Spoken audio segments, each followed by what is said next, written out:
definitely, as you hear Mika talk about love and whiskey and the parallel to us to untapped investing, some of the core tenets, of course, we want exponential growth. That's why we're here. That's what we do. But at the same time, as you heard Mika really storytell, it's not it's not really about that. It's so much bigger. It is so much larger.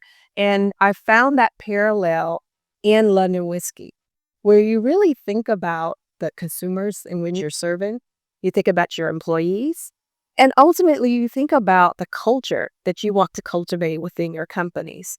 And as you're doing that, that is how you're getting to exponential growth. But you have to think about how you're going to land that. And ultimately, landing that culture and how Fawn actually did it was through uh, truth. It was through gaining the relationships there. Now, the part that Mika did not highlight was she was from California. So she's coming in, this California person, talking about, hey, I want to do some research on Jack Daniel and asking about Uncle Nearest. Like she had to gain the relationships there. So it's very important to gain the relationships, the trust. And then once you look at that, she brought in the community. That community was very important to ensure that she could talk to them. They understood what she was doing, that she was trying to preserve the history, and ultimately never really talked about numbers. Never talked about like, hey, I want to do this. Like she was just going with it. Like, let me just research. And that was really what we've done really at Untapped as well. We wanted to research. I mean, we're operators by trade, of course, in different areas, but data and analytics has always been key for all of us. We allow the data to lead us to where we need to, where's the problem? And how do we assess that through data to validate what we're trying to solve? And then from there, we overlay it with the cultural piece. And we overlay it with how do we connect with our consumers, which is our angel syndicate, right? And ultimately, how do we build those relationships? And in the end, we will have some exponential growth. But if you think about it, before you like kind of go to the profit margins, you actually have to think about not just 1 year, not just 2 years. What is the legacy that you want to lay the groundwork for? And as we read the book, that's what Fawn was really focused in on, is the legacy. To distill whiskey, which I now feel like I'm an expert reading this book, but to distill whiskey, it takes years.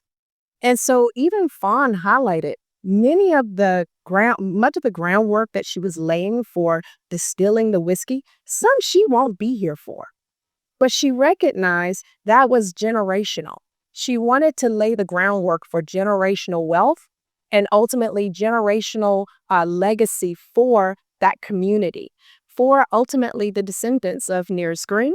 And she didn't forget about Jack Daniels as well, because it was important to make sure that she continued that love between the two and not allow that to be destroyed through trying to make money.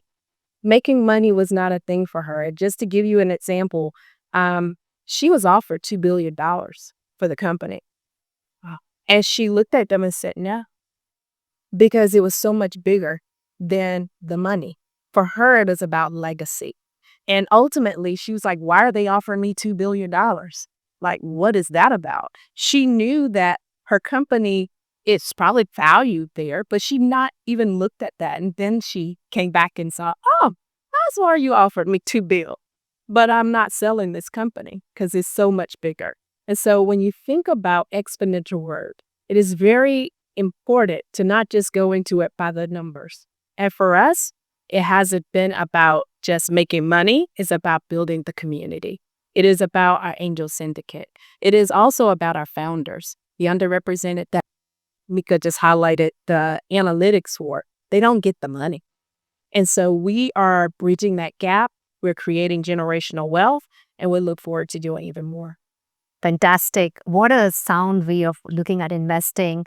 And I saw that you were bringing the left brain and right brain aspects together, and we talked about exponential growth.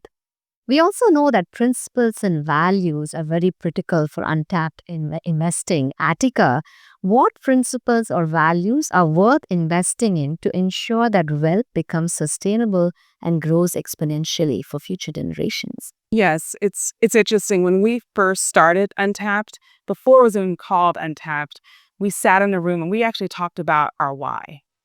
We talked about what is the not so much the legacy, but what is the impact that we want to have as we move forward. And we realized it's not anymore about accumulating individual wealth. That's not enough. It has to be about the community and what are some of the ways that we can do that. So once you find your why, it becomes clear and doors just started opening. I think in our careers as executives, you're pounding down doors, especially with Black women. And for us, when we really went down deep into our why, doors started opening and the messages became clearer. One of the other things that we spent so much time also doing is talking about our values. And at Untapped, our values are around community. And we realized that we had this powerful community and the people that we had built relationships with, trusted relationships with over the years. And it was time for us to empower them. Our second value is around empowerment. And so much for us around empowerment was truly about how we're empowering our companies and our companies as well as our founders for getting the access that they needed for capital.